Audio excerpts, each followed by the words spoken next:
காஞ்சிபுரம் வரதராஜ பெருமாள் திருக்கோவிலில் திருபவித்ர உற்சவம் வெகு விமர்சையாக நடைபெற்றது. இதில் ஏராளமான பக்தர்கள் கலந்து கொண்டு சுவாமி தரிசனம் செய்தனர். காஞ்சிபுரம் வரதராஜ பெருமாள் திருக்கோவிலுக்கு வரும் பக்தர்கள் கோடை வெப்ப தாக்கத்திலிருந்து சிரமமின்றி நடக்கும் வகையில் 300 மீட்டர் தூரம் கூலிங் பெயிண்ட் அடித்து தனியார் உபயதாரர் நன்கொடை செய்துள்ளார். விருதுநகர் மாவட்டம் ராஜபாளையம் அருகே மலை அடிவார பகுதியில் உள்ள விவசாய தோப்புகளில் படையெடுக்கும் காட்டு யானைகள் தென்னை, வாழை உள்ளிட்ட பயிர்களை தொடர்ந்து சேதப்படுத்தி வருவதாக விவசாயிகள் வேதனை தெரிவித்துள்ளனர். இதனால் யானைகளின் நடமாட்டத்தை கட்டுப்படுத்த நடவடிக்கை எடுக்க வேண்டும் என விவசாயிகள் சார்பில் கோரிக்கை வைப்பதாக பேட்டியளித்துள்ளனர். செங்கல்பட்டு மாவட்டம் கல்பாக்கம் அடுத்த சதுரங்கப்பட்டினம் கடற்கரையில் 30 நிமிடத்தில் சிலம்பத்தில் அனைத்து கலைகளையும் செய்து உலக சாதனை படைத்த ஆசான் தற்காப்பு கலை மாணவ மாணவியரை சென்னை அணுமின் நிலைய இயக்குனர் சைஷையா பாராட்டி சான்றிதழ்களை வழங்கினார். கன்னியாகுமரி மாவட்டம் கோதையாற்றில் வெள்ளப்பெருக்கு ஏற்பட்டதால் திற்பரப்பு அருவியில் குளிக்க தடை விதிக்கப்பட்ட நிலையில் திற்பரப்பு அருவியில் 6 நாட்களுக்கு பிறகு குளிக்க அனுமதிக்கப்பட்டதால் சுற்றுலா பயணிகள் மகிழ்ச்சி அடைந்துள்ளனர்.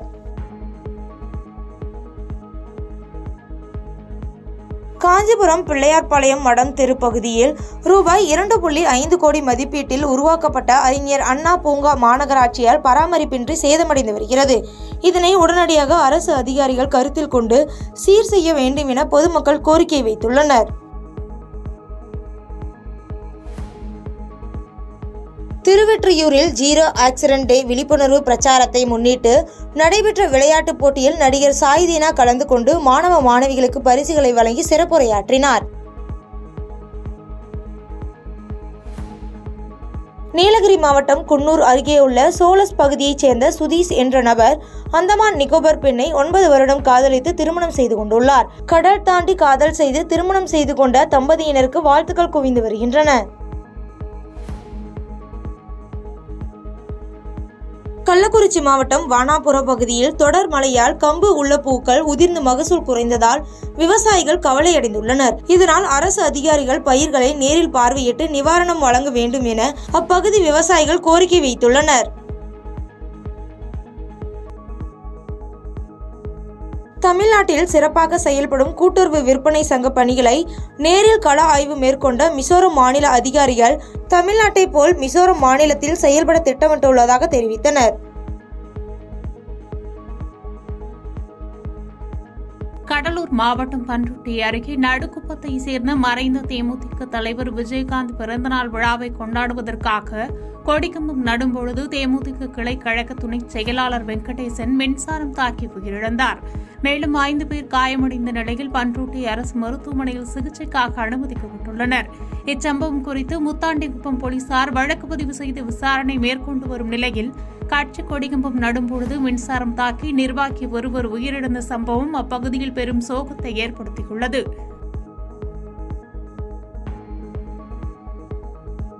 நாகை மாவட்டம் வேளாங்கண்ணி கோவிலில் வரும் 29ஆம் தேதி கொடியேற்றி 9ஆம் தேதி வரை திருவிழா காலம் என்பதால் சென்னை, காஞ்சிபுரம், புதுச்சேரி, திண்டிவனம் உள்ளிட்ட பல பகுதிகளில் இருந்து ஆயிரக்கணக்கான பக்தர்கள் சிதம்பரம் வழியாக நடைப்பயணம் மேற்கொண்டு வருகின்றனர்.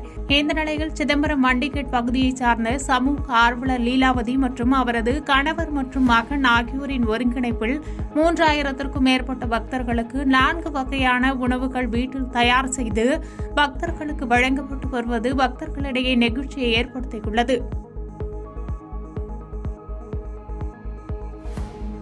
அந்நிய செலவாணி வருவாயை ஈட்டித் தரும் பனியன் வேஸ்ட் ரீசைக்கிளிங் தொழிலை பாதுகாக்க தமிழக அரசு மின் கட்டணத்தை குறைத்து உதவ வேண்டும்.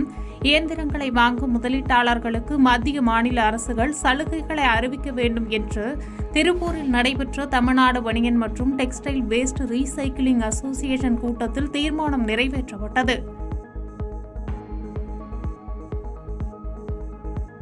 திருப்பூர் மாவட்டம் அவிநாசியில் மறைந்த தேமுதிக தலைவரும் நடிகருமான கேப்டன் விஜயகாந்தின் 72வது பிறந்தநாள் விழா அவிநாசி நகர தேமுதிக சார்பில் கொண்டாடப்பட்டது.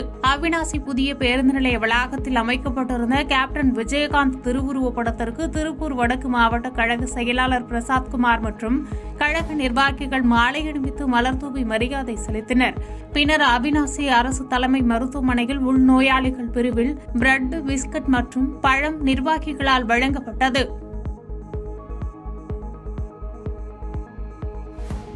திருவண்ணாமலை மாவட்டம் கீழ்பண்ணாத்தூர் கிராமத்தில் அமைந்துள்ள அருள்மிகு ஸ்ரீ முத்தாலம்மன் ஆலய அதிர்ஷ்டபந்தன மகா கும்பாபிஷேக விழா மிக விமர்சையாக நடைபெற்றது.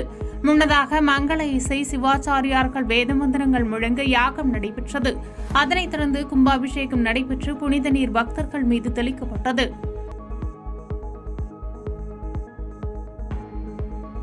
மதுரை மாவட்டம் திருமங்கலம் அருகில் குராயூர் கிராமத்தில் திமுக ஒன்றிய செயலாளர் ராமமூர்த்தி பொதுப்பாதையை வழிமறித்தும் அரசு புறம்போக்கு நிலத்தை ஆக்கிரமித்து வீடு கட்டியுள்ளதை பாதிக்கப்பட்டவர்கள் நீதிமன்றத்தை நாடி வழக்கு தொடர்ந்ததன் பேரில் ஒருவரது இடத்திற்கு நீதிமன்ற உத்தரவின்படி அவரது இடத்தை நில அளவை செய்து ஒப்படைக்க நீதிமன்றம் உத்தரவு பிறப்பித்ததன் பேரில் பலத்த போலீஸ் பாதுகாப்புடன் கிராமத்திற்கு சென்றபோது நில அளவையர்கள் நில அளவை செய்யும் போது எதிர்த்தரப்பினர் அதற்கு வாக்குவாதம் செய்து கூச்சல் செய்ததால் பரபரப்பு ஏற்பட்டதுடன் காவல்துறை ஆளுங்கட்சியை சார்ந்த ஒன்றிய செயலாளர் ராமமூர்த்திக்கு ஆதரவாக ஒருதலை பட்சமாக செயல்படுவதாக கூறி கூச்சலிட்டு காவல்துறையினரிடம் வாக்குவாதத்தில் ஈடுபட்டதால் பெரும் பரபரப்பு ஏற்பட்டது. இதனைத் தொடர்ந்து பாதிக்கப்பட்டவர்களுடன் காவல்துறை பேச்சுவார்த்தை நடத்தி உரிய நடவடிக்கையை பாதிக்கப்பட்டவர்களிடம் நீதிமன்றத்தை நாடி உத்தரவு பெற்று தீர்வு காண முடியும் என சொல்லியதற்கு பிறகு நீதிமன்ற உத்தரவின் பேரில் உரியவருக்கு நில அளவை செய்யப்பட்டு கல் ஊன்றும் பணி நிறைவு பெற்றது.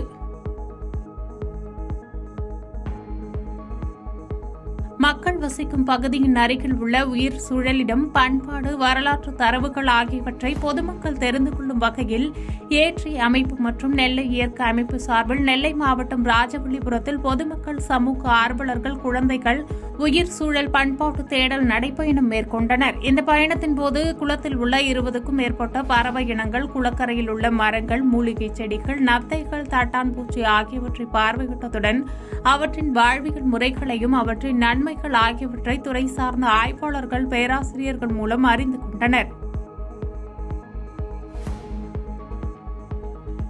திருவண்ணாமலை மாவட்டம் கீழ்பண்ணாத்தூர் பேருந்து நிலையம் அருகே மறைந்த தேமுதிக தலைவரும் நடிகருமான கேப்டன் விஜயகாந்தின் 72வது பிறந்தநாள் விழாவையொட்டி கீழ்பண்ணாத்தூர் நகர தேமுதிக சார்பில் கொண்டாடப்பட்டது. பேருந்து நிலையம் அருகே அமைக்கப்பட்டிருந்த கேப்டன் விஜயகாந்தின் திருவுருவ படத்திற்கு மாவட்ட அவைத்தலைவர் ஸ்ரீகுமரன், ஒன்றிய செயலாளர் சங்கர், நகர செயலாளர் ரமேஷ் மற்றும் கழக நிர்வாகிகள் கலந்து கொண்டு மாலை அணிவித்து மலர் தூவி மரியாதை செலுத்தினர். பின்னர் பொதுமக்களுக்கு இனிப்புகள் வழங்கி கொண்டாடினர். தென்காசி தனியார் ஹோட்டலில் வைத்து அகில இந்திய ரியல் எஸ்டேட் கூட்டமைப்பு தலைவர் ஹென்றி செய்தியாளர்களுக்கு பேட்டியளித்தார். அப்போது தமிழக அரசு சமீபத்தில் நில மதிப்பீட்டு கட்டணத்தை பல மடங்கு உயர்த்தியுள்ளது. இதனால் பத்திரப்பதிவு செய்யும் நபர்களுக்கு மிகப்பெரிய அளவில் பொருளாதார இழப்பு ஏற்படுகிறது. எனவே அரசு நில மதிப்பீட்டு கட்டண உயர்வை மறுபரிசீலனை செய்ய வேண்டும். மேலும் மலைப்பகுதிகளுக்கு தனியாக விதிமுறைகளை அரசு வகுக்க வேண்டும் எனவும் தெரிவித்தார். மதுரையில் அனுஷத்தின் அனுக்கிரகம் அமைப்பின் நிறுவனர் நெல்லை பாலு ஏற்பாட்டில் SS காலனியில் உள்ள காஞ்சி மகா பெரியவா கோவிலில் கிருஷ்ண ஜெயந்தி விழா கொண்டாடப்பட்டது. இதை முன்னிட்டு மதுரையின் பல்வேறு பகுதியில் இருந்து சிறுவர், சிறுமியர்கள் கிருஷ்ணர், ராதை வேடமணிந்து வந்திருந்தனர். கோவிலுக்கு வந்த அத்தனை கிருஷ்ணர், ராதைகளுக்கு ஆடிட்டர் சேதுமாதவா பரிசு மற்றும் சான்றிதழ் வழங்கினார். இதைத் தொடர்ந்து SS காலனியில் உள்ள ஸ்ரீ மகா பெரியவா கோவிலில் கிருஷ்ணர், ராதை சிலை மற்றும் ஸ்ரீ மகா பெரியவர் சிலை வெள்ளி பாதுகைக்கு சிறப்பு தீபாராதனை நடைபெற்றது. பாதகம் செய்பவரை கண்டால் நாம் பயங்கொள்ளலாகாது பாப்பா, மோதி மிதித்து விடு பாப்பா, அவர் முகத்தில் உமிழ்ந்து விடு பாப்பா. அண்மை செய்திகளை உடனுக்குடன் தெரிந்து கொள்ள இணைந்திருங்கள் இயம்நாடு தொலைக்காட்சியுடன்.